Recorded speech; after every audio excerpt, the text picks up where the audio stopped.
According to the order of operations, when we have more than one division in an expression, they have to go from left to right. So here, first we have to do this division. 7 divided by 7 gives us 1. So 1 divided by 7, and again divided by 7.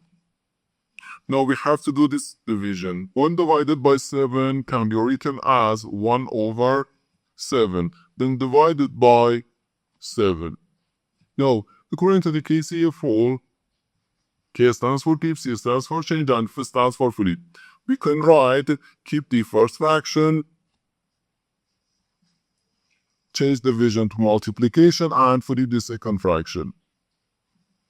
So we have 1 over 7 times 1 over 7, which equals 1 over 7 times 7 gives us 49.